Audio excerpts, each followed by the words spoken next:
Assalamualaikum warahmatullahi wabarakatuh.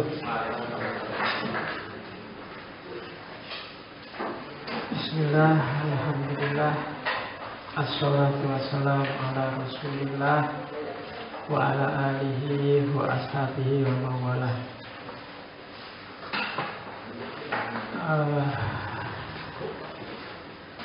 Malam ini ngaji filsafatnya kita lanjutkan dengan tema ketiga. Seperti janji saya minggu lalu, untuk minggu ini tema kita adalah tema kebenaran. Terus, jadi meskipun kemarin saya merencanakan kebenaran itu di epistemologi bagian akhir, tapi melihat gejalanya mungkin ada baiknya saya taruh kebenaran itu di awal. Karena minggu-minggu lalu ternyata banyak pertanyaan yang ingin dijelaskan tentang kebenaran. Maka hari ini kita masuk ke tema kebenaran. Kebenaran, saya tidak tahu kebenaran itu seolah-olah adalah barang yang elit dalam hidup kita sehari-hari. Dalam film-film itu kebenaran itu harus dicari, harus dibela. Superman, Batman, Iron Man itu kan tugasnya adalah membela kebenaran. Kamu kalau sedang sumpek, sedang itu terus baca-baca buku, kalau ditanya apa sih yang dicari, sedang mencari kebenaran, ya kan? Padahal kalau ditanya beneran mungkin apa sih yang dimaksud kebenaran itu. Iron Man, Superman itu yang disebut berjuang membela kebenaran itu. Coba sekali-sekali kamu bikin analisis atau bikinlah seminar internasional yang judulnya kebenaran apa sih yang dibela oleh Superman, Batman, Hulk dan kawan-kawan itu. Wong isine tawuran terus opo? Memang membela kebenaran apa membela? Oke ya. Jadi kebenaran, tidak ada satu orang pun di dunia ini yang tidak suka dengan kebenaran. Orang yang paling jahat, paling salah sekalipun tidak mau dia disebut salah. Tetap dia merasa bahwa saya benar. Kecuali orang tidak waras. Iya. Buktinya apa ya? Kalau kamu dituduh salah kan mesti pingin, enggak, saya tidak salah. Saya punya alasan. Saya punya kebenaran. Jadi makanya koran-koran itu kalau nulis berita itu kan mesti ada yang sudah jelas salah pun dia tidak mau disebut salah. Itu yang sehingga banyak orang bilang kebenaran itu sebenarnya sifatnya fitrah. Jadi naluriah. Jadi tidak harus dicari, tapi tidak harus kamu cari, tapi dalam dirimu ada kualitas untuk cenderunglah pada kebenaran. Ada yang bilang itu satu di antara, kalau di filosof klasik itu ide bawaan sebenarnya. Di antara yang dititipkan oleh Allah pada kita itu yang namanya ide bawaan, itu ide tentang kebenaran. Jadi dulu ketika Adam turun ke bumi itu kan bahasa Al-Qur'annya wa 'allama Adamal asma. Jadi Adam itu diajarin perangkat keilmuan untuk hidup di muka bumi. Perangkat pengetahuan. Jadi Adam gak perlu sekolah, gak perlu kuliah, pokoknya ditanami aja oleh Allah semacam software di kepalanya. Wa 'allamal asma kullaha, semuanya tentang apapun yang dia butuhkan untuk hidup di bumi. Dan ya akhirnya Adam sukses hidup di bumi dengan bekal itu. Itu nanti ada beberapa filosof klasik yang menyebut bahwa pada hakikatnya memang manusia membawa semacam ide bawaan, termasuk Descartes, termasuk Kant, termasuk Aristoteles. Jadi begitu kamu lahir itu kepalamu sudah ada ide-ide bawaan. Nanti kalau di Plato lebih ekstrim lagi disebut ada dunia khusus namanya dunia ide. Dan kalau kita berpikir itu sebenarnya bukan mikir tapi mengingat-ingat aja. Jadi dulu di dunia ide saya pernah lihat barang kayak gini. Oh, nah, terus diinget-inget namanya kursi, nanti ini kursi. cara berpikir itu katanya Plato. Tapi yang jelas banyak filosof yang setuju bahwa ada ide bawaan. Jadi kita lahir itu tidak blank, meskipun dengan berbagai corak, dengan berbagai asumsi. Kayak di Kant itu pakai 12 kategori itu. Jadi ada alat namanya kategori, jumlahnya 12, itu yang jadi bekal kita untuk hidup di dunia, di luar panca indera yang nyari data. Jadi akal ini kayak mesinnya, kayak softwarenya, kayak MS Word, kayak Office-nya. Nah, datanya itu dari luar, tinggal diolah di dalam kepalamu. Itu alat. Oke. Kebenaran. Saya masuk ke Islam dulu, karena unik kalau di Islam. Kalau di Barat, kebenaran itu bahasa Inggrisnya truth. Untuk apa aja kebenaran tetap pakai istilah truth, kebenaran. Beda sama Islam. Itu yang kenapa saya sebut duluan. Kalau di Islam ada 3 istilah untuk menyebut benar atau salah. Yang pertama pakai istilah hak, yang kedua pakai istilah sidik, yang terakhir pakai istilah soha, sah, sohe. Itu kalau kamu terjemahkan dalam bahasa Indonesia artinya sama, benar. Shadaqallahul adzim, maha benar Allah. Ya kan?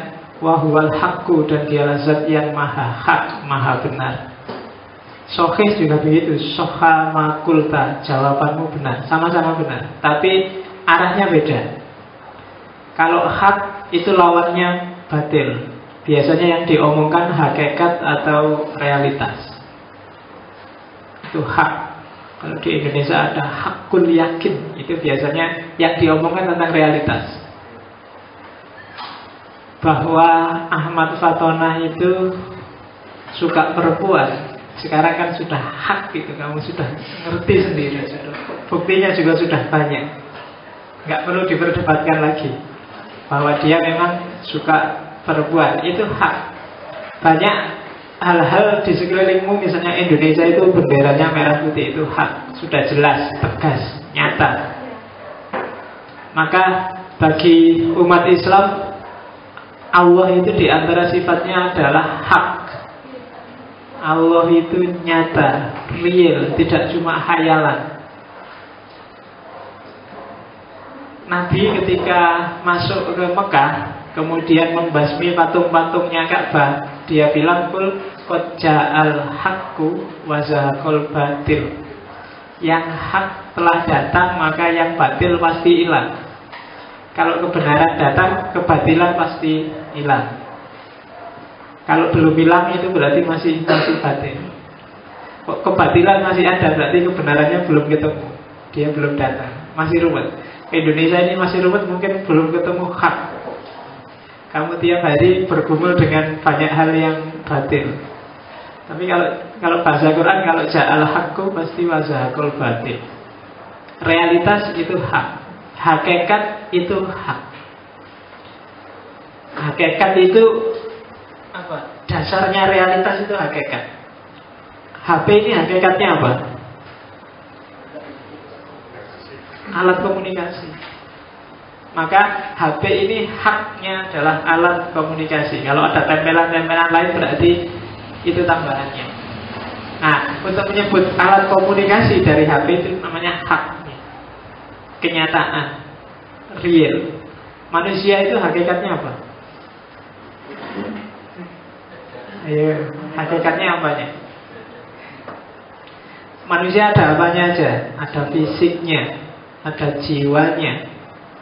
Kalau filsafat Islam ada 4 variabel: fisik, jiwa, akal, dan yang terakhir roh. Kira-kira hakikatnya yang apa? Semuanya? Ya. Apanya? Yang paling asasi inti dari manusia apanya? Ya.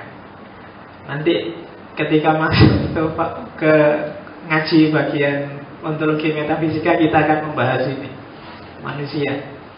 Jadi apakah nanti beberapa terus beda. Ada yang bilang semuanya ya hakikat, tidak bisa disebut manusia kalau nggak ada fisiknya. Kalau nggak ada fisiknya ya bukan manusia, dia sudah makhluk gaib. Tapi ada yang bilang enggak, hakikatnya itu rohnya. Ada yang bilang akal, ada yang bilang itu dialektika antara akal dan roh, sama-sama aspek ketuhanan. Tapi ada yang bilang ya jiwa, jiwa itu nyawa. Ada rohnya nggak ada jiwanya ya sama aja. Malaikat itu bukan manusia. Itu kajian Islam. Tapi itu level kebenaran pertama, hak dan batil. Ngomong kenyataan. Yang kedua adalah kebenaran person, sidik, kadzib. Kebenaran itu pasti berhubungan dengan manusia. Kalau dalam ulumul Quran dan ulumul hadis, kebenaran person ini levelnya lebih tinggi daripada kebenaran yang lain. Karena apa? Karena struktur keilmuannya model transmisi, periwayatan. Hadis itu kan diriwayatkan dari siapa, oleh siapa, dari siapa, oleh siapa. Maka aspek kebenaran person sidik ini jadi esensial dalam Islam. Meskipun ada kaulnya Ali bin Abi Thalib yang bilang undur ma kola wala tandur man kola, itu untuk urusan kebenaran aspek haknya. Tapi aspek sidiknya tetap kalian harus undur man kola, siapa yang ngomong. Apakah maksudnya bukan urusan jabatannya loh ya, bukan urusan status sosialnya, tapi kredibilitas sidiknya, kredibilitas individunya. Dia bisa dipercaya enggak, suka bohong enggak. Bahkan kalau dalam ilmu hadis itu parameter-parameternya bisa sangat artifisial. Apakah dia pernah kencing di pinggir jalan sambil berdiri? Kalau pernah, nggak bisa dipercaya. Apakah dia pernah nyopot tutup kepalanya, nyopot kopiahnya? Kalau nggak pakai kopiah, kalian nggak bisa meriwayatkan hadis, nggak bisa dipercaya. Apakah coba aja belajar ilmu hadis? Banyak syarat-syarat yang kelihatannya artifisial, tapi itu mungkin dalam konteks menjaga agar kredibilitas periwayatannya bisa diterima. Itu siddiq. Makanya orang paling jujur dalam Islam kan oleh Nabi digelari as-siddiq, Abu Bakar as-Siddiq. Itu kan ceritanya setelah Nabi Isra Mi'raj. Kemudian Nabi cerita dan tidak ada orang percaya. Ketika orang tanya, Abu Bakar, kamu percaya nggak? Ucapannya Muhammad, katanya Nabi. Percaya, jangan yang kayak gitu. Lebih dari itu pun saya percaya. Maka Abu Bakar terus digelari Abu Bakar as-Siddiq. Dia orang yang bisa dipercaya. Silahkan dianalisis, silahkan kamu cari kenapa kok gelarnya kok bisa dipercaya. Kok bukan orang yang bisa mempercayai, tapi orang yang bisa dipercaya. Siddiq lawannya kadzib.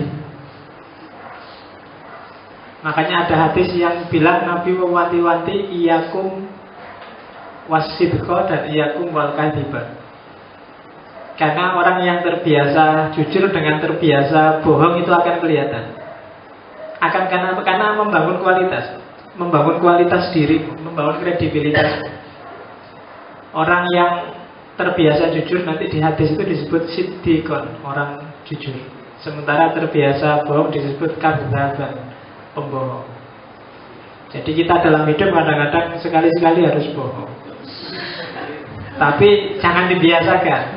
Hindarilah bohong, tapi terpaksa bohong ya ora apa-apa, ning jangan sering-sering. Karena kalau sering-sering kalian jadi kadzaban. Orang biasanya begitu bohong sekali, kebohongan itu kadang-kadang harus diikuti kebohongan 2 kali. Kalau 2 kali nggak bisa, kadang-kadang harus ditutup lagi yang ketiga. Yang ketiga nggak bisa, mesti gitu. Kamu males kuliah tapi terus pamit ke dosennya, saya sakit pak. Wah. Tiba-tiba kamu jalan-jalan di luar ketemu dosennya, loh katanya sakit. Iya pak, ini sedang mau ke dokter pak. Bohong lagi kamu. Oh, enggak apa-apa, kalau ke dokter kok jalan kaki, ayo saya antar. Enggak usah pak, takut merepotkan bapak. Pokoknya begitu kamu bohong sekali, bohongnya jadi panjang. Harusnya cuma sekali, akhirnya bohongnya jadi 3-4 kali. Nah itu hati-hati, biasanya jadi habit. Kalau bahasanya Nabi kan makanya iyakum, hati-hati. Lama-lama jadi kadzab. Kadzab itu kalau sudah bohong, tiap hari bohong, kalau nggak bohong jadi nggak enak. Karena dia jadi habit. Ya kan? Dulu kalian semester 1 nggak masuk kelas, nggak masuk kuliah, itu santai. Takut. wah nggak masuk, jangan-jangan dosennya marah, jangan ketinggalan materi, sekali nggak masuk. Begitu besoknya masuk, nggak apa-apa, ternyata nggak masuk. Besok bolos lagi, bohong lagi, bolos lagi, lama-lama biasa. Jangan-jangan bisa kebalikannya akhirnya. Kalau masuk jadi nggak enak ya masuk. Enak bolos ternyata. Iya. Sama kembali, sitik juga begitu. Kalau sudah jadi habit bisa balik juga. Sholat itu mungkin kalian hari ini karena aktivis masjid semua rajin sholat semua, maka ketika meninggalkan atau ketinggalan sholat rasanya nggak enak luar biasa. Tapi coba biasakan. Nggak enak sekali. Astagfirullah, ini harus dikotok ini, terus kamu kotok mati-matian. Besok telat lagi, astagfirullah. Lama-lama nggak apa ya, ternyata nggak sholat.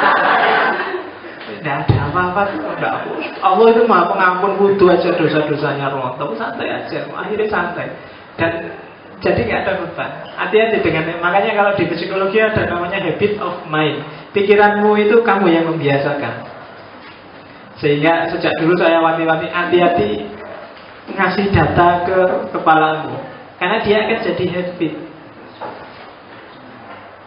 Yang suka survei, yang suka lihat TV, yang suka nge-net, hati-hati. Ya mungkin di internet, di TV, di komputermu kadang-kadang muncul data-data yang tidak beres. Lihat aja sekali terus buang. Jangan diangen-angen, apalagi dimasukkan memori, karena mempengaruhi perilakumu. Habit of mind itu luar biasa. Ya, jadi dan itu kadang-kadang nggak sadar. Dia akan muncul secara tidak terkontrol kalau dia sudah jadi habit. Yang biasa misuh, ngomong misuh itu sholawat yang jadi yang biasa itu terbiasa. Jawa Timur itu orang-orang Jawa Timur, saya ngomong metanan itu kalau nggak misuh nggak enak. Ya kan, karena sudah jadi habit, terus logonya luar biasa kalau sudah. Benar, kayak gue mau. Jadi hati-hati dengan habit, bahwa hidup ini isinya memang tradisi, habit, tapi ya kamu latihlah dengan yang bagus-bagus. Itu sidik person. Dalam Islam dihitung itu. Siapa yang ngomong. Jadi meskipun kadang-kadang yang diomongkan itu masuk akal, tapi siapa dulu yang ngomong. Kalau yang ngomong orang itu enggak deh. Secara praksis real sehari-hari sebenarnya sidik ini yang lebih jalan. Ruji tombol itu mungkin kadang-kadang ngomong bener, tapi karena kebanyakan kesan kita ruji tombol itu ngomong ya goyo ngono, akhirnya ya kalah ruji tombol. Mungkin dia pas ngomong bener. Kan jagoan-jagoan di TV itu kan ruji tombol Sultan Batu Gana, siapa nih? Farhat Abbas, tiap hari yang wira-wiri TV itu kan, orang-orang gitu itu. Itu kamu mesti mempertanyakan apakah dia sidik apa kayak gimana, itu level person. Dan yang ketiga, kebenaran di level statementnya. Jadi bukan lagi kenyataannya, bukan lagi orangnya, tapi apa sih yang diomongkan. Itu biasanya omongnya sahih, sahih. Lawannya ghalat atau khotok. Jadi ketika kamu bahas kebenaran, pastikan dulu kamu ada di mana. Mau bahas di level hak atau batilnya, realitas faktualnya, ataukah ngomong siapa yang bawa berita itu, ataukah ngomong struktur kalimatnya, ngomong statementnya. Ini menentukan. Jadi itu dalam Islam. Kalau di Barat itu include jadi satu, meskipun nanti melahirkan variasi-variasi teori kebenaran yang macam-macam. Tapi yang jelas ingat-ingat ini dulu. Jadi ada hak, batil, sidik, kadzib, dan sahih, ghalat. Kalau ada waktu kita perdalam 3 teori itu, tapi konteksnya sufisme. Nanti isinya agak luar biasa kalau itu masuk ke tradisi sufistik. Tapi untuk sementara ngambil itu dulu aja, bahwa hak itu untuk yang realitas, sidik itu untuk yang person, sahih itu untuk kalimat, pernyataan, statement.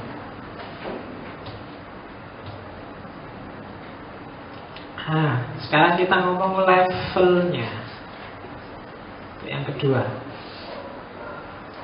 Jadi kebenaran yang kita bela itu, yang kita cari-cari itu, harus sekarang diperjelas. Kebenaran di level apa yang kamu cari. Ada satu dua lah, dulu saya banyak mahasiswa sing rodo gaya itu sembahyang ora gelem, apa-apa ora gelem, gayanane gitaran, kuliah males. Kalau ditanya kamu gitu loh, maunya apa sih? Saya ini sedang pencarian, Pak. Pencarian itu nek tak godani. Pencarian itu terus kamu mau nyari apa? Nyari uang, nyari apa sih yang kamu cari? Saya mau nyari kebenaran, Pak.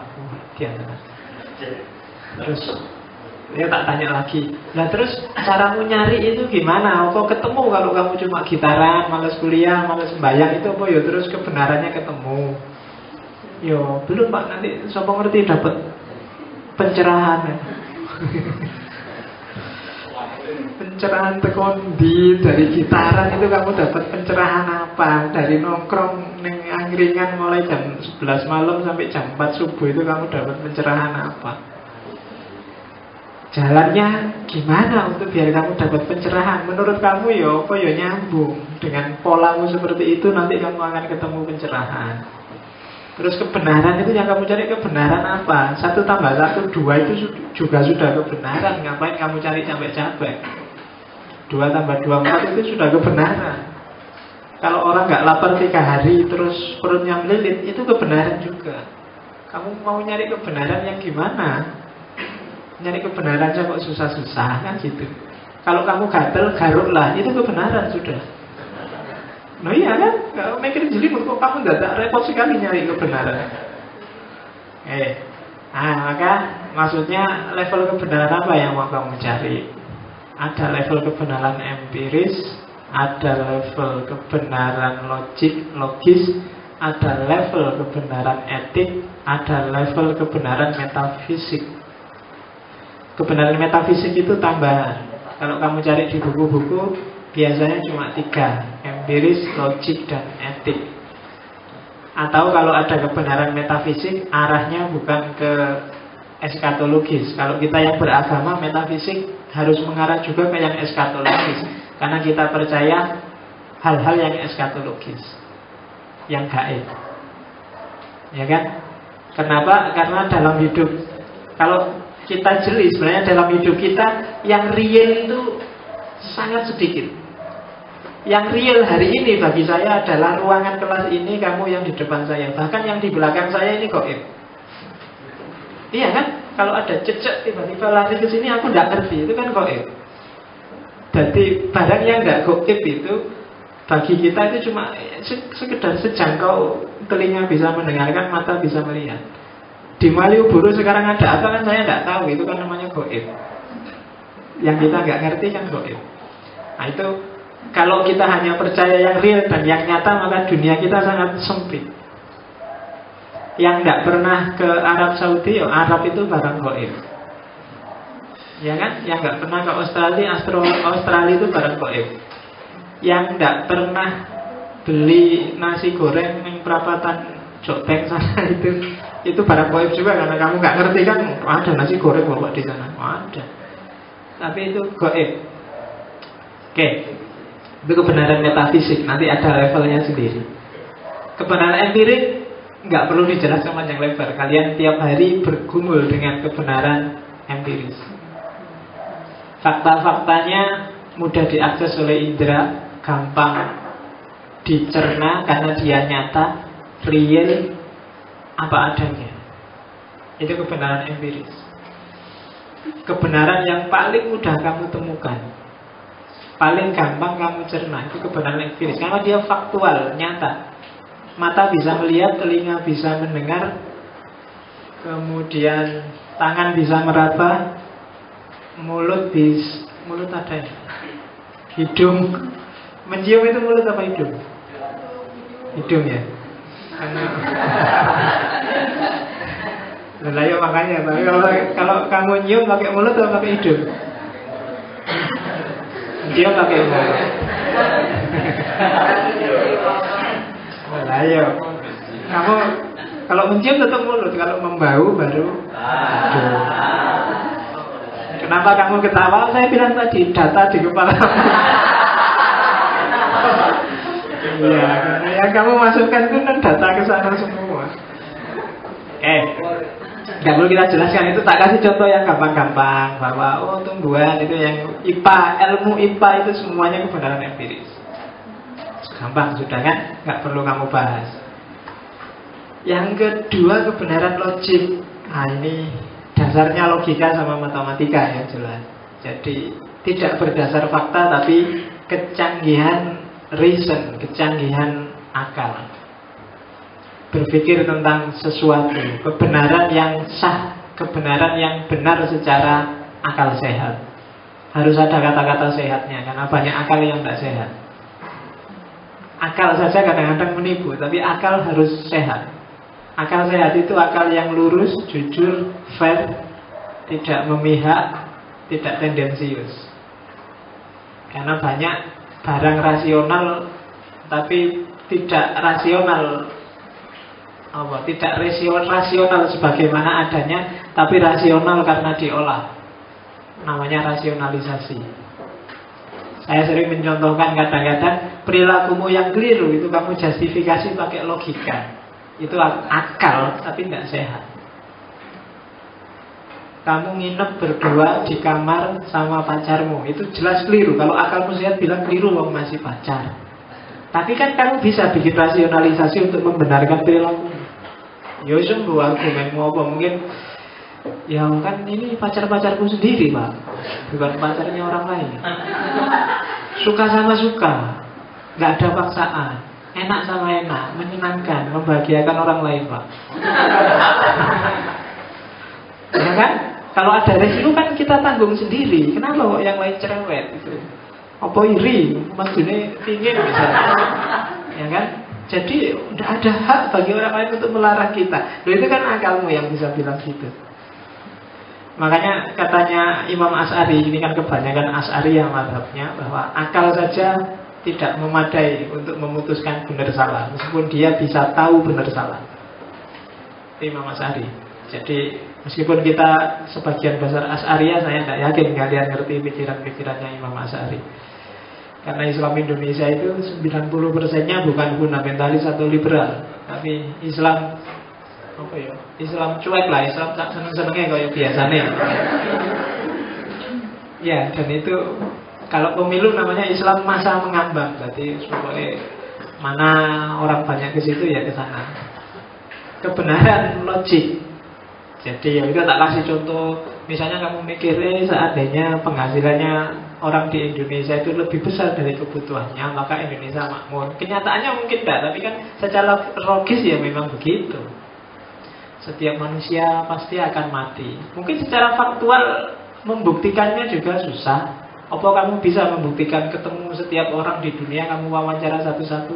Apa selama ini ada nggak orang yang belum meninggal sejak dia lahir? Zaman Nabi Adam, kamu kan nggak tahu. Tapi secara logis kamu bisa menyimpulkan setiap manusia pasti akan mati. Karena dia kalau masih bernama manusia, itu logis. Secara induksi ini sebenarnya nggak bisa dibuktikan, tapi secara logis pasti iya.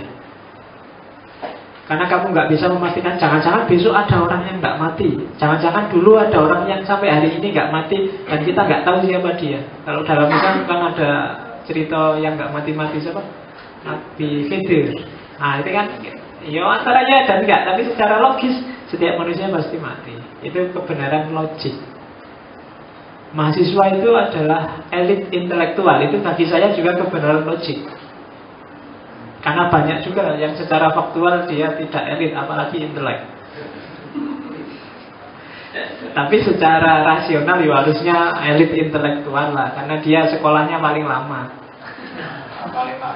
Nah ya kan, SD, SMP, SMA, kuliah itu kan paling lama.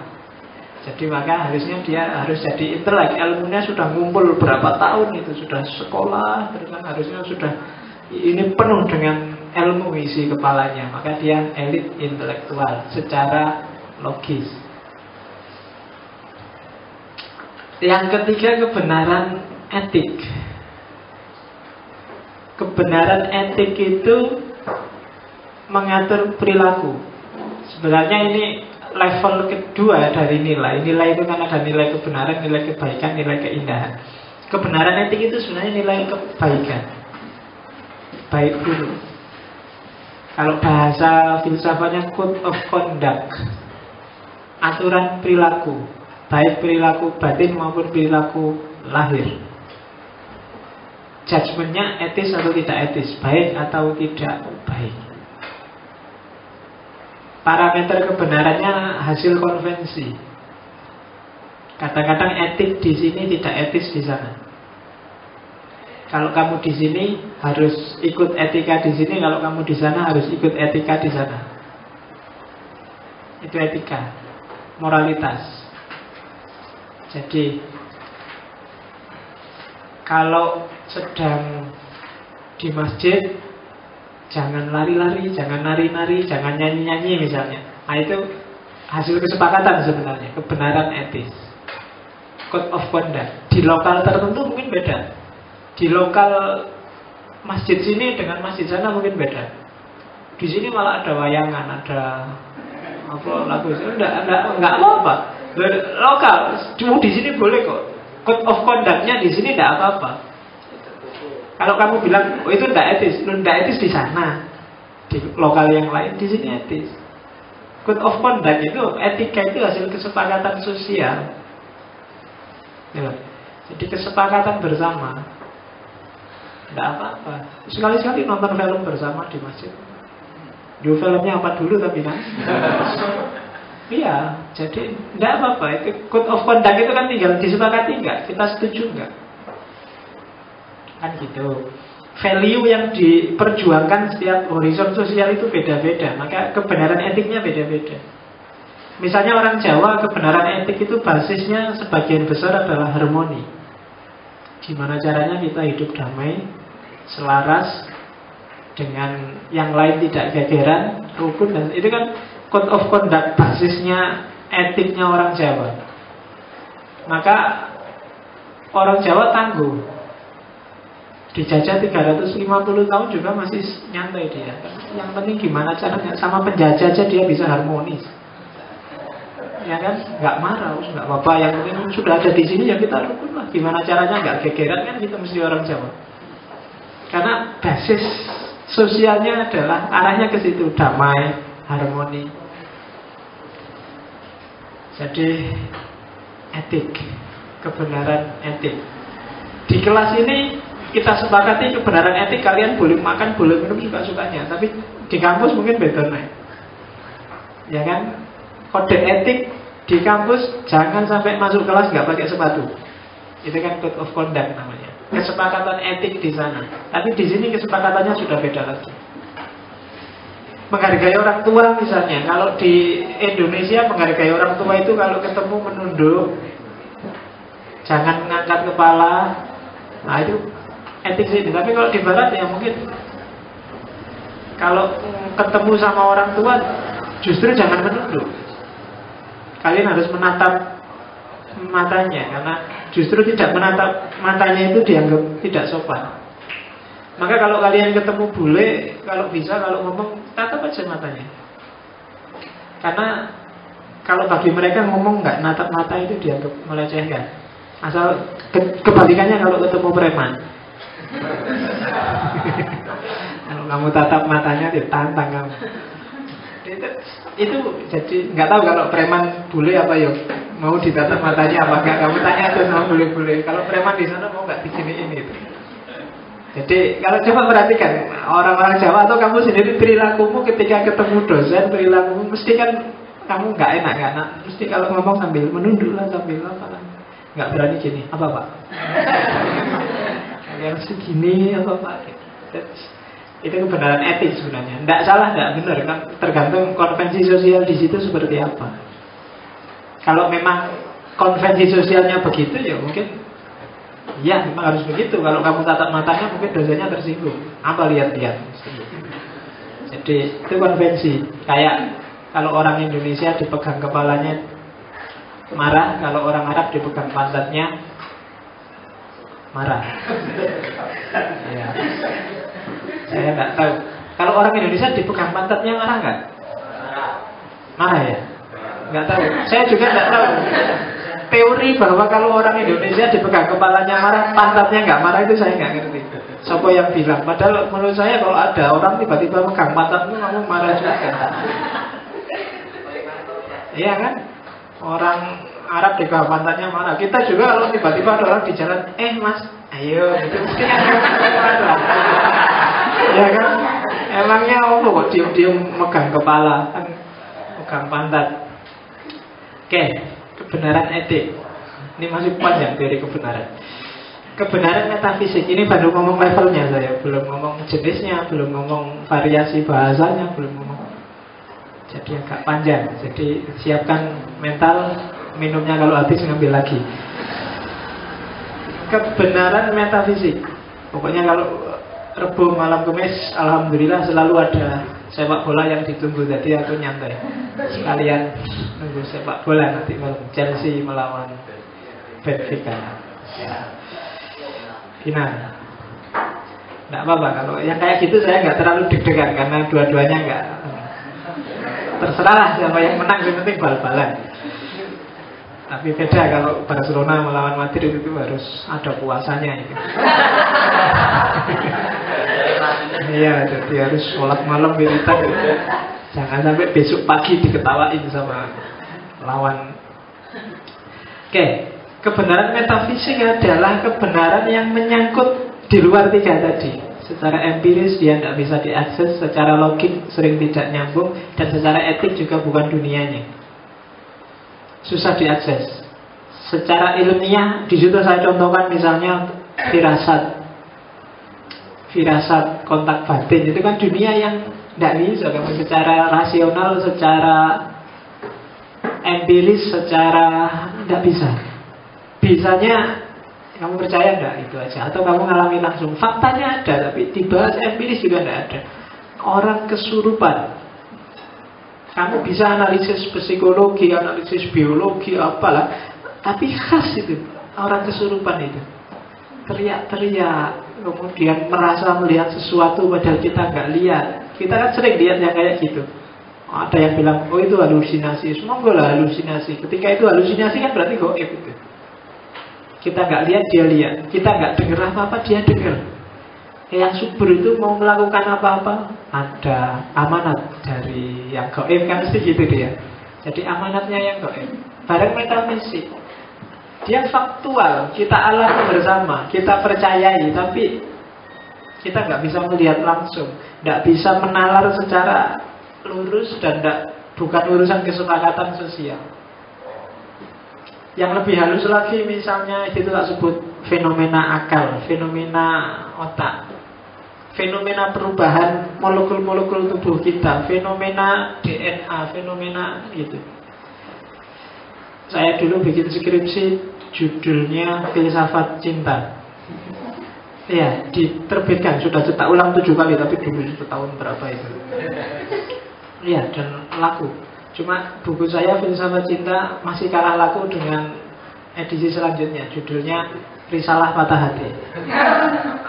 Lebih laku lagi karena cetak ulang sampai 11 kali. Jadi ternyata cinta sama patah hati itu lebih dahsyat. Patah hatinya enggak ada perubahan. Enggak, saya mau ngomong ketika orang jatuh cinta, kalau cintanya itu sangat serius, ada struktur DNA yang berubah. Jadi cinta yang sangat serius itu enggak cuma masuk ke hati, tapi juga menyusup ke DNA. Loh ya. Dan ketika dia menyusup ke DNA, itu alamatnya apa? Dia akan diwariskan. Kalau itu diwariskan, kalau pengalaman cintamu pahit terus, jadi nembak ditolak, patah hati terus, itu generasimu nanti, karena dia tersimpan di DNA.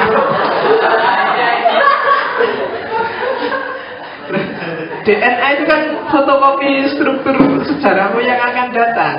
Jadi hati-hati nanti anak-anakmu juga terpengaruh, mewarisi. Iya. Makanya kalau seneng jangan terlalu dimasukkan sebelum jadi istri. Setengah-setengah aja lah. Saya. Iya. Nanti berpengaruh. Ya kalau bahasa secara psikologis generasi selanjutnya, anak-anakmu nanti akan jadi generasi yang murung. Apa generasi yang murung itu? Generasi yang tidak ceria karena bapaknya ditolak terus. Iya. Loh itu nggak bisa kamu cek DNA kayak gimana sih Pak? Itu metafisik kebenarannya.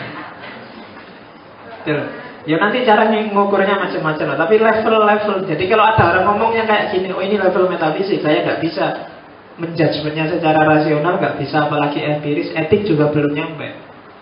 Jadi, oh ini orang ngomong metafisik levelnya. Jangan debat. Kalau debat di level metafisik, apalagi debatnya pakai akal, mesti nggak ada ujungnya. Nggak akan selesai. Banyak hal metafisik, apalagi yang eskatologis di agama itu tinggal kamu percaya apa enggak gitu aja.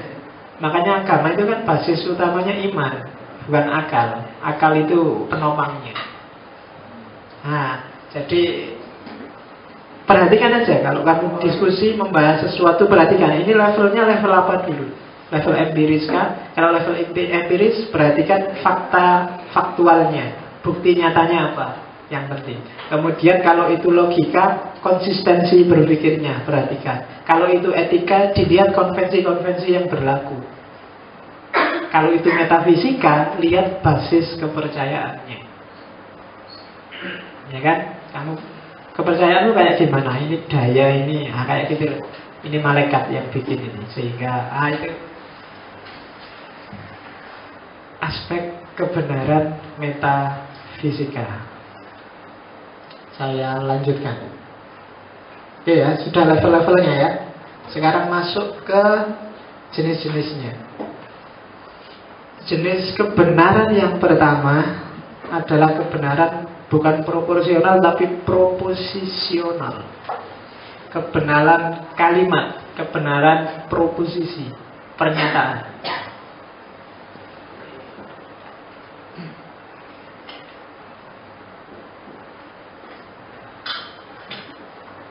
Kalau di kampus, di kuliah-kuliah filsafat biasanya isinya tiga yang tengah itu, korespondensi, koherensi, pragmatis. Tapi saya perlu nambah 2 karena ada necessary truth dan standpoint of view. Ini tambahan. Yang pertama sebenarnya tambahan dari Ghazali ya, dan necessary truth, meskipun beberapa filosof barat juga ngambil. Dan yang tadi standpoint of view itu masuknya ke kebenarannya orang-orang postmo itu biasanya pakai itu, postmodern. Tapi yang kebenaran profesional yang tradisional itu yang 3 tengah itu, korespondensi, koherensi, sama pragmatis. Necessary truth saya masukkan kalau bahasanya Ghazali itu at-tabadur ilal fahm, yang langsung dipahami orang. Necessary truth itu kebenaran yang niscaya. Jadi yang nggak usah mikir juga sudah ketahuan jawabannya. Betul. Setengah itu lebih kecil daripada 1 itu nggak usah mikir kamu. Nggak usah kamu bikin analisis mendalam. Iya, langsung kamu bisa. Iya. Jadi saya sejak pagi belum makan ini. Kenapa kok perut saya kerucuk-kerucuk ini? Ada fenomena apa ini? Enggak ya. Itu necessary truth. Langsung aja disimpulkan, ya mesti lapar. Jadi nggak harus berpikir panjang. Kalau di Ghazali contohnya misalnya keberadaan Tuhan, kamu nggak harus mikir panjang kok. Lihat aja betapa presisinya alam semesta ini. Itu menunjukkan pasti ada yang ngatur, nggak mungkin kebetulan. Kalau kebetulan itu 1-2. Tapi ini semuanya pas. Kayak bumi ini kan pas. Matahari itu lebih dekat beberapa senti atau lebih jauh beberapa senti, kacau sudah bumi, nggak akan bisa ada kehidupan. Lebih dekat dikit, pasti buminya beku. Lebih jauh dikit, pasti buminya kebakar. Lebih jauh dikit, buminya beku. Suhu juga begitu. Kok pas ya bisa ditinggali manusia, dan seterusnya. Banyak hal yang presisi itu membuktikan pasti ada Tuhan. Ini nggak mungkin kebetulan. Yang bisa bikin makhluk hidup serumit manusia kayak gini nih, nggak mungkin kebetulan deh. Kalau kebetulan kok iso sekompleks ini ya. Bisa senang, bisa susah, bisa patah hati, bisa jatuh cinta, bisa ketawa-ketawa, bisa itu kompleks sekali, rumit. Dunia yang luas ini sisi kecil apa ya, bentuk kecilnya adalah manusia, mikrokosmos, dan itu nggak mungkin kebetulan. Pasti ada yang bikin. Itu necessary sebenarnya.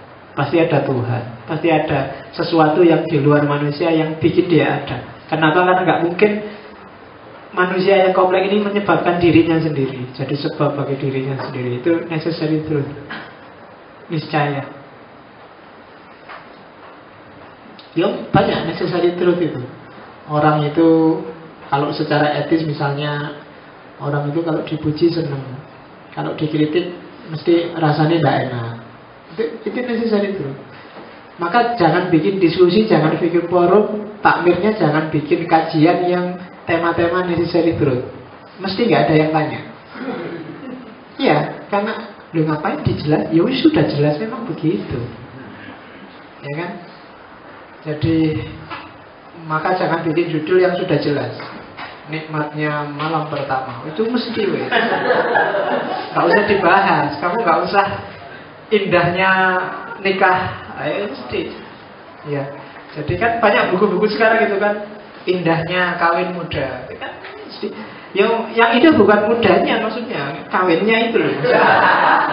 Titik tekannya kan bukan pada muda atau tuanya. Kawinnya di mana-mana kawin mesti indah. Itu necessary truth. Kebenaran yang niscaya, kebenaran yang susah dibantah. Memang gitu. Badanmu udah enak ya, kalau siang kok panas, kalau malam kok dingin. Yo mesti wae. Ya kan? Yo di mana-mana malam dingin, kalau siang ya semua. Itu necessary truth. Jadi kamu jangan mengkerutkan dahi, jangan tanya, dan kalau nggak kepingin diketawain temenmu tentang hal-hal yang necessary truth. Orang menyebutnya banyak tanya tentang necessary truth itu, kamu biasanya menyebutnya tell me. Mikirnya suwi. Jadi padahal itu sebentar aja orang sudah tahu kok, bahwa yo mesti kesimpulannya kayak gitu. Banyak hal. Jadi yang nggak perlu dibahas, yang dibahas itu necessary truth. Jadi kalau kamu debat, jadi selucu-lucunya debat adalah debat rame tentang necessary truth. Ya kan? Misalnya, kok bisa ya Ahmad Fatona itu senang perempuan? Ya mesti dia laki-laki. Loh ya kan? Di TV kan gitu. Kemarin di ILC itu, Indonesia Lawyers Club itu, si Farhan Abbas itu, saya berani bersumpah, sudah jelas buktinya bahwa Ahmad Fatona itu suka perempuan. Nah, semuanya tidak dibahas itu. Nah, ya mesti memang Ahmad Fatona itu laki-laki. Kamu juga suka perempuan. Saya juga, dia juga. Kan masih normal semua. Yang salah kan bukan karena dia suka perempuannya, karena ekspresi sukanya itu yang nggak beres. Kan itu. Kalau urusan suka perempuan tidak salah Ahmad Fatona. Setiap laki-laki juga suka perempuan yang normal. Itu necessary. Jadi perdebatan lucu itu yang membahas necessary truth. Kalau kamu bisa mikir ya, mungkin kamu lihat tell me tadi ya susah membaca bahwa itu sudah mesti tidak dipikir lagi. Oke. Yang kedua korespondensi. Ini simpel. Kalau korespondensi itu kayak pembuktian kebenaran empiris. Kalau di filsafat ilmu, membuktikan korespondensi itu dua. Kalau nggak verifikasi, ya falsifikasi. Verifikasi itu membuktikan kebenaran faktanya. Falsifikasi itu membuktikan kekeliruan faktanya. Jadi kalau saya bilang, kalau di kampus dulu saya yang ngajarin korespondensi logika itu Pak Muzairi. Pak Muzairi kalau ngasih contoh kadang lucu-lucu. Membuktikan kebenaran faktanya. Misalnya proposisi bahwa setiap burung itu pasti punya bulu. Nah, ini kan proposisi namanya. Pembuktian secara korespondensi itu, lihatlah semua koleksimu, koleksi kamu punya burung apa saja, lihatlah. Kalau dia memang punya bulu, berarti pernyataan itu benar secara koresponden. Tapi begitu kamu ketemu, loh ini Pak ada burung, tidak ada bulunya, oh berarti salah dia secara korespondensi. Jadi saya tidak tahu apa ada burung yang tidak ada bulunya. Ya ada lah, burung yang habis dicukur. Jadi loh ya burungnya dicukur kan tidak ada bulunya. korespondensi. Jadi kesesuaian antara pernyataan, proposisi dengan faktanya. Itu korespondensi. Ini pembuktian paling masuk akal, paling mudah. Meskipun banyak hal tidak sederhana untuk dibuktikan faktanya. Membuktikan apakah yang subur itu sesat apa enggak, itu salah satu contoh membuktikan korespondensi itu enggak mudah. Karena fakta itu tidak selalu bisa ngomong sendiri sebelum ada perspektif atau teori yang mengerangkainya. Jadi kalau saya ngomong masjid ini maju sekali ya, itu dibuktikan secara faktual, kamu mesti tanya apanya dulu yang disebut maju, kan gitu. Takmirnya, apa jamaahnya, apa masyarakatnya, apa tinggal susah. Jadi, tapi yang jelas ketika dibuktikan kesesuaian antara proposisi sama fakta, itu namanya korespondensi. Apapun itu. Islam adalah agama yang damai. Lihat aja faktanya secara koresponden. Damai enggak Islam itu? Iyalah, harus damai. Meskipun ada beberapa yang enggak. Meskipun tidak tahu ya, saya tidak tahu kan gara-gara media ya. Kesannya umat Islam hari ini itu umat yang ngamukan, gampang tersinggung. Agak mikirnya masing-masing merasa benar kayak gitulah. Saya tidak tahu aslinya. Ini kamu bikin diskusi sendirilah. Kondisi umat Islam hari ini. Kenapa kok seperti ini ya? Rasanya saya merasa bahwa kita kok semakin pesimis ya jadi umat Islam. Dulu zaman Abdo orang sudah, kenapa Barat maju Islam mundur, dijawab macam-macam dan sudah mulai ada gerakan-gerakan untuk memajukan Islam. Tapi sekarang kelihatannya sudah setback lagi ke belakang, mundur lagi. Kita sudah agak maju dikit, sekarang rodo mundur lagi. Tidak tahu karena apa. Ya, kamulah yang memang karena generasi Islam selanjutnya itu seperti kita ini. Jadi kalau generasinya kayak gini, mau apa yang diharapin? Pokoknya ya gitu ya. Tapi saya tidak tahu. Tapi cobalah sekali-sekali bikin refleksi bersama, bikin apa ya? Kalau kelompok-kelompok Islam yang agak keras itu punya halakoh, punya yang muhasabah, mujahadah itu. Sekali-sekali kita bikin mujahadah malam-malam. Yang agak serius tapi bukan mujahadah sambil nonton bola. Kira-kira biasanya kalau malam itu kan jernih untuk membahas korespondensi antara idealitas Islam dengan realitasnya. Yang sejangkau wawasan kita aja, nggak apa-apa. Nah itu korespondensi. Yang ketiga koherensi. Kalau koherensi itu nama lain dari konsistensi. Koherensi berarti konsistensi logikanya. Jadi konsisten enggak? Konsistensi itu misalnya ya kayak tadi, Islam itu agama damai. Tapi barang siapa macam-macam terhadap Islam, kita libas. Oh ya padha wae nek ngono enggak damai. Kamu ngamongan itu namanya enggak konsisten. Antara permis awal dan permis yang belakang enggak nyambung. Saya itu orangnya sabar, tapi melihat kamu kayak gini, saya tidak akan sabar lagi. Oh itu sudah, itu namanya kontradiksi internal. Tadi maunya sabar, ternyata gitu. Saya sebenarnya rajin kok Pak. Saya itu rajin, tekun, baik. Tapi kok ternyata nggak pernah masuk, nggak pernah belajar. Kalau pamit kuliah malah ngapusi dosennya. Tapi kan saya sebenarnya, ya itu namanya nggak koheren, nggak ada urusan dengan sebenarnya, kenyataannya juga nggak konsisten dengan pernyataan. Jadi koherensi itu konsistensi logik. Nanti kalau kamu bikin tulisan atau bikin skripsi, perhatikan benar aspek koherensi ini. Karena begitu kamu kehilangan koherensi, pengujinya sangat gampang untuk bantai skripsi. Jadi alur logikamu harus runtut dan konsisten. Kalau tadi mau bikin skripsi sosiologi, argumen-argumen sosiologinya harus konsisten. Jangan loncat-loncat, kadang sosiologi, kadang pakai teologi, argumen sosiologi tiba-tiba kamu kasih dalil ayat, itu namanya inkonsisten. Tapi yang konsisten, sesuai konteksnya. Jangan loncat-loncat. Tiba-tiba dalil firasat lah, dalil apa, nggak nyambung. Kok kamu bilang gitu? Firasat saya kayak gini Pak. Jadi oh ya orang nggak konsisten, nggak koheren itu namanya. Jadi kelemahannya makalah-makalah tugas mahasiswa hari ini bagi saya di koherensi. Karena jarang mahasiswa tak suruh bikin makalah, dia bikin makalah. Kebanyakan bikin clipping. Oh iya, jadi ngambil dari buku ini atau dari web mana, dipotong taruh, disambung-sambung, jadi satu, dikasih judul, dikumpulin. Ya kan? Itu bagi saya bukan makalah, itu clipping. Dan kelemahannya clipping adalah dia tidak ada alur logikanya, mesti kacau. Kadang-kadang gaya bahasanya pun sangat kelihatan. Bagian awal ngomongnya santai sekali, begitu masuk paragraf kedua serius.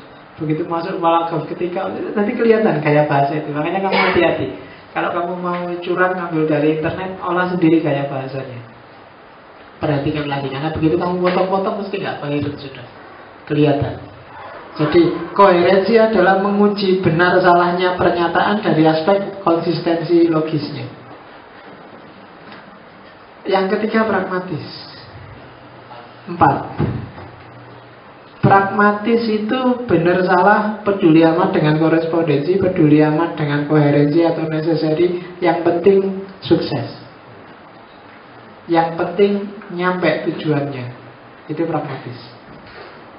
Jadi idealnya sih kita ngaji filsafat itu harusnya dapat ilmu, dapat pencerahan, dapat peduli amat Pak, saya kesini cuma daripada nganggur, lumayan ada teh, ada teman ngobrol, ada itu. Iya kan? Pragmatis saja Pak, daripada saya di angkringan bayar.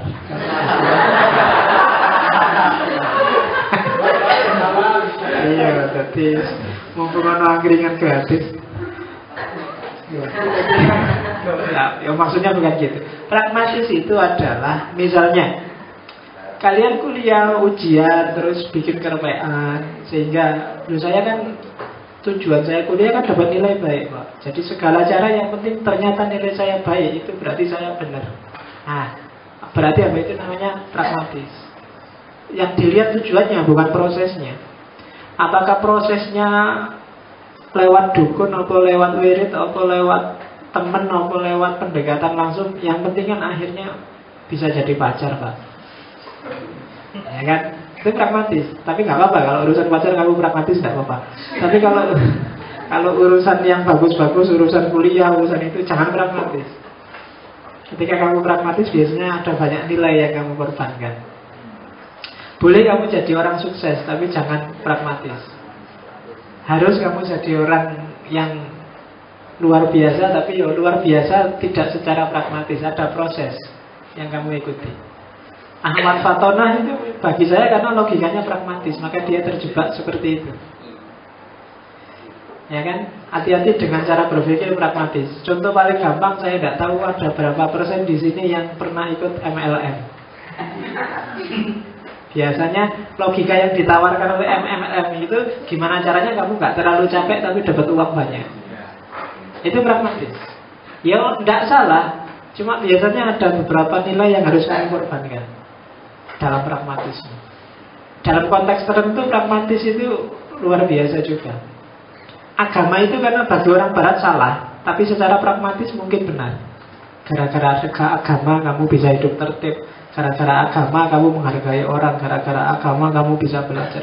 Jadi dia bermanfaat. Meskipun secara korespondensi, koherensi mungkin nggak masuk akal lah, nggak ada gunanya. Tapi secara pragmatis ternyata menguntungkan agama itu. Itu pragmatis. Ada seorang filosof namanya Pascal. Dia kalau ditanya, sampai filosof kok percaya sama Tuhan? Oh, bagi saya secara pragmatis kita harus beriman. Analisisnya dia gampang. Saya beriman. Kalau ternyata memang Tuhan itu tidak ada, akhirat itu tidak ada, tidak apa-apa. Saya hidup sudah untung, sudah banyak manfaat dari keimanan saya punya banyak teman, saya hidupnya jadi tertib, hidupnya jadi baik. Kok ternyata besok nggak ada Tuhan, nggak ada apa-apa, ya berarti kan kita sama-sama. Yang nggak percaya Tuhan juga nggak dapat apa-apa. Tapi kok ternyata Tuhan memang ada, akhirat memang ada, saya kan lumayan. Saya selamat, kamu tidak selamat. Ya kan? Kalau Tuhan nggak ada, ya kita sama-sama aja, sama-sama levelnya sama amannya kan.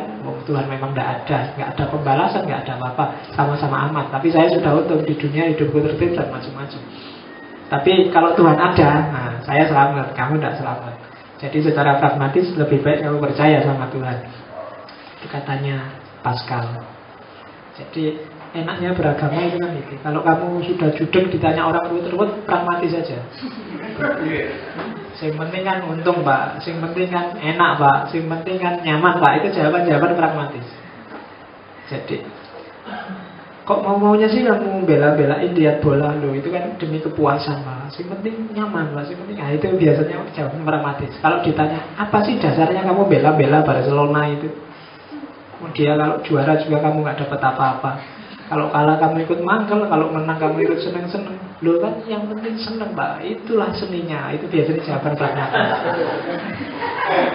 Jadi pokoknya ketika kamu susah berargumen, jawablah secara pragmatis. Biasanya orang pragmatis jawaban paling sering saya dengar adalah suka-suka gue dong. Kok kamu usil? Saya seneng kok. Yang kelima, kebenaran standpoint. Saya bilang tadi kebenaran standpoint ini kebenaran sudut pandang. Bagi orang Kusmo tidak ada kebenaran yang komprehensif. Setiap kebenaran itu selalu perspektif. Kenapa? Karena manusia terbatas. Dengan keterbatasannya ketika dia melihat realitas, pasti hasilnya tidak utuh. Kayak contoh misalnya, HP saya ini menurut kamu dominan warna putihnya atau dominan warna hitamnya? Putih ya. Tapi kalau saya, bagi saya dominan warna hitamnya. Kenapa? Saya lihat dari sini. Ya kan? Kalian lihat dari sana. Realitas selalu begini. Jadi orang melihat peristiwa, melihat fakta, melihat fenomena, itu selalu sesuai perspektifnya masing-masing. Maka kebenaran selalu standpoint, sudut pandang. Kamu lihat dari sisi mananya dulu. Orang yang merampok misalnya, dia maling di Indomaret, maling dia. Dari sisi malingnya dia salah. Tapi mungkin orang lain yang melihat sisi misalnya anaknya yang kecil-kecil, yang butuh makan, istrinya yang sakit-sakitan, butuh biaya berobat. Mungkin bagi dari sudut pandang ini kamu, yalah tidak apa-apa lah, maling lah kalau gitu. Om Negoro juga nggak ngopeni kok. Ya kan? Dari sisi itu mungkin kamu bisa toleran. Ya itulah Indomaret sudah konglomerat di mana-mana, biar aja. Itu standpoint. Tinggal kamu lihat dari sisi mananya. Banyak hal-hal dilematis yang harus kamu jawab. Tidak apa-apa kamu pilih perspektif sesuai standpointmu, asal kamu jujur dan fair. Jadi jawabanmu tidak kamu anggap segalanya. Kalau kayak Robin Hood itu benar apa salah, itu jawabnya mesti harus perspektif. Sisi apanya dulu? Sisi malingnya apa sisi bantu orang miskinnya? Sisi malingnya jelas salah, tapi sisi bantu orang miskinnya boleh. Ya meskipun secara umum banyak orang ya tidak boleh. Masa orang bantu orang sambil nyuri? Itu sama dengan korupsi terus disumbangkan masjid. Saya tidak tahu kalau ada koruptor tiba-tiba ke masjid sini, kamu masjid ini tak sumbang 1 miliar, mau nggak? Mau aja ya. Serapok. Itu kan urusannya dia, sebenarnya disumbang. Kalau takmirnya nggak mau, suruh ke rumah saya aja. Pencucian uang. Ya, bawa ke laundry kalau belum bersih dicuci. Kebenaran selalu standpoint. Jadi kalian melihat dari sudut pandang mana dulu. Ya kalau yang Robin Hood tadi ada kok usul fikih, kalau saya lupa yang ngomong ya. Apa Ghazali apa siapa yang bilang bahwa jangan kita mencuci baju pakai air kencing. Jadi mencuci baju pakai air kencing itu tidak bikin bersih, tapi malah mengotori yang mau dicuci. Jadi korupsi untuk nyumbang masjid itu seperti mencuci baju dengan air kencing. Coba aja kamu bikin tulisan besar-besar di koran tentang koruptor dengan judul itu, mencuci baju pakai air kencing. Bonusnya Vitalia sama iya. Iya, Vitalia Sesa sama Ayu Azhari. Jadi standpoint. Dalam diskusi-diskusi coba perhatikan, karena setiap orang punya standpoint sendiri-sendiri sesuai konteks hidupnya sendiri-sendiri. Itu kunci pokoknya. Orang sering ngeyel-ngeyelan karena sebenarnya cuma beda sudut pandang, beda standpoint. Perhatikan aja, kadang-kadang orang, oh pantas dia berpikir begitu karena cara berpikirnya begitu. Oh pantas Ahmadiyah menganggap bahwa mungkin ada nabi karena dia mengartikan kata-kata khotam dalam Al-Quran itu tidak sebagai akhir tapi sebagai penghulu, puncaknya para nabi. Kalau sudah puncak kan nggak ada nabi lagi, tapi ada nabi lagi tapi tidak puncak. Itu tafsir orang Ahmadiyah. Jadi dengan ini kamu nggak terlalu marah lah, meskipun nggak setuju. Jadi ada perspektif-perspektif, setiap orang melihat dari sisi dianya sendiri. Yang Jabariyah setuju Jabariyah, yang Qadariyah setuju Qadariyah, yang NU, yang Muhammadiyah, dia melihat angle-nya sendiri dengan kacamatanya sendiri. Yang Wahabi menuduh NU itu melakukan hal-hal yang bid'ah, sementara yang NU merasa dirinya melakukan hal-hal yang sunnah. Sunnah dibid'ahkan, bid'ah disunahkan. Nah itu debatnya dua orang itu sebenarnya mungkin hanya cuma beda angle, beda standpoint. Sekali-sekali kamu bikin tesis itu, kemudian garaplah perdebatan besar antara misalnya fundamentalisme dan liberalisme. Jangan-jangan itu memang beda sudut pandang. Yang satu mencomot ayat-ayat liberal, yang satu mencomot ayat-ayat fundamental. Jabariyah sama Qadariyah itu sama-sama punya dalil Al-Quran. Yang Jabariyah mungkin dalilnya wama romaita idromaita, sementara yang Qadariyah bilang innallaha la yughayyiru ma biqawmin. Ya semoga dalil, tinggal dalil kamu pilih yang mana. Al-Quran itu memang isinya hal-hal yang umum general. Spesifik peristiwanya kamu tinggal menyesuaikan. Kayak saya bilang kemarin kan, yang punya pacar pakai dalil waj'alnakum su'uba wa qabaila lita'arafu. Nanti yang enggak punya pacar dalilnya wala taqrabus zina.